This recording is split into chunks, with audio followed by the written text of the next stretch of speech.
Calvary's cross. It's in the person of Jesus that God pardons all of us. Amen. So he understood the tremendous task.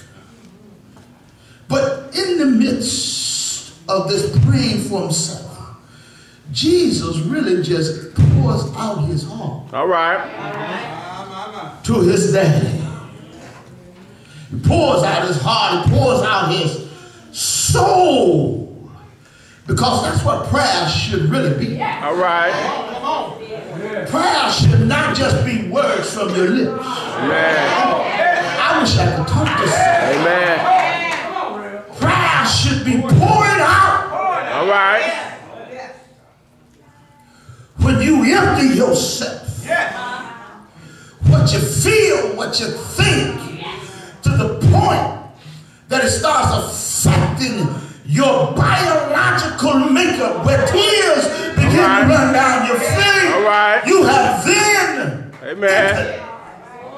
into the realm of prayer. All right. Jesus pours out his heart and soul as he talks to his Father about himself. But then after he talks to his daddy about himself, the next section he prays for his apostles. All right. All right.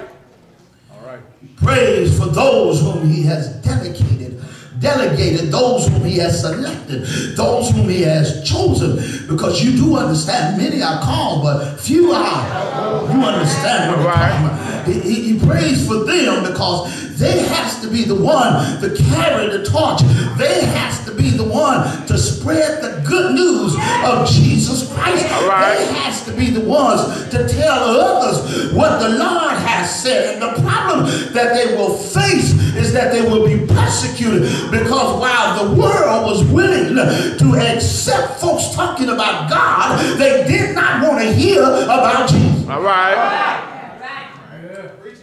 All right. Pharisees, Sadducees, scribes and priests, Roman governments and Roman rulers did not want to hear about Jesus. All right.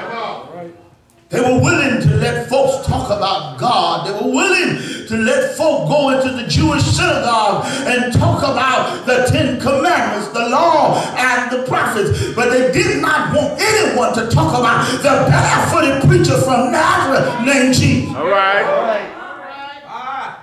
All right. So they would have to face this tremendous challenge, and they would not have Jesus to face it with. They would have to face it all by themselves. So Jesus prayed for them that the strength of the apostles be that they are unified. All right. That they are united. That they are One. one. Amen. But then when we move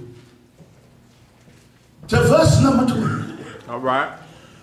Jesus said, neither pray I for these alone, neither pray I for the apostles alone, neither pray I for the followers and the disciples alone, but I pray also for those that shall believe on me through their word. All right. All right. Through their word. Through their word. Brothers and sisters, believe me when I tell you, salvation comes not by reading. All right. Comes by the word. All right. These apostles would tell folks about Jesus, how he was crucified, how he died, and how believing in him they might have eternal life. It was their word. All right. It was their Word. Their word. It was their word. It wasn't some pretty piece of paper that they could read. It was the apostles' word. The gospel comes down from generation to generation because somebody, unlike us, was not willing to shut up. All right. It's easy to get us to be quiet, especially when we talk about Jesus. All right. We know more about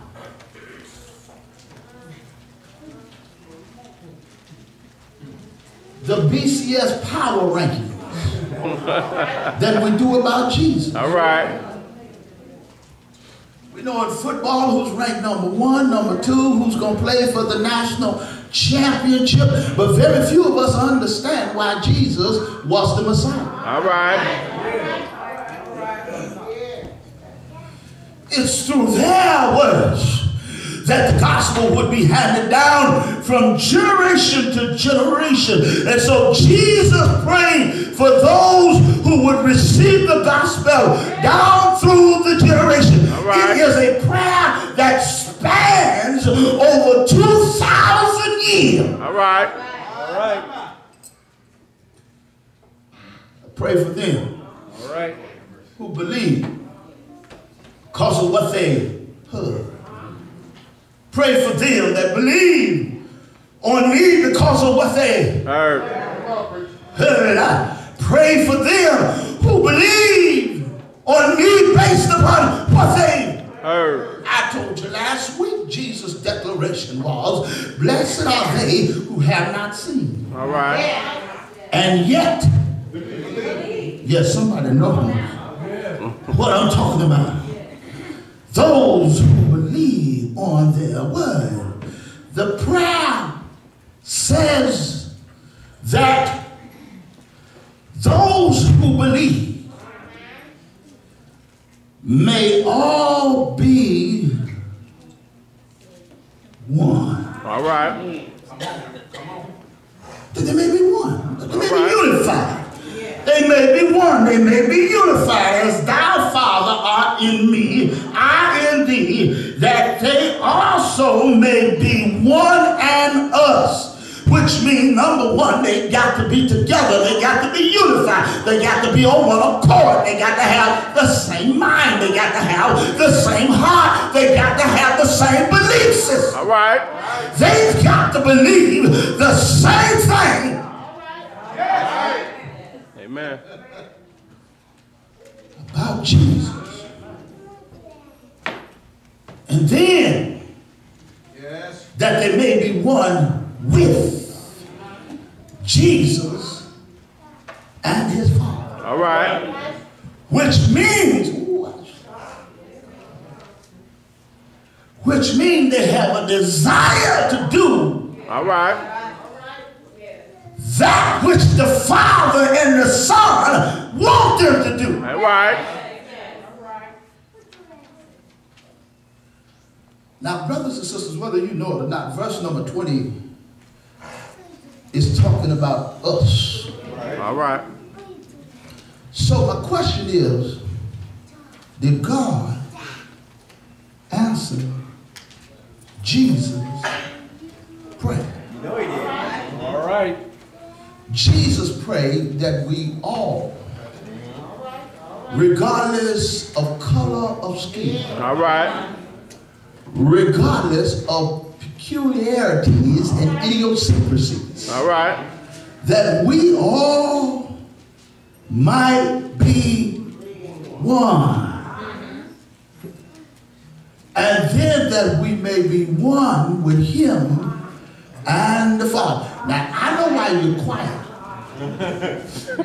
Because you think I'm talking about Mount Moriah. All right. This is bigger than one church. All right. This covers everybody who claims All right. to be saved. All right. I better say it again. This covers everyone All right. that claims Be saved. to be saved. All right.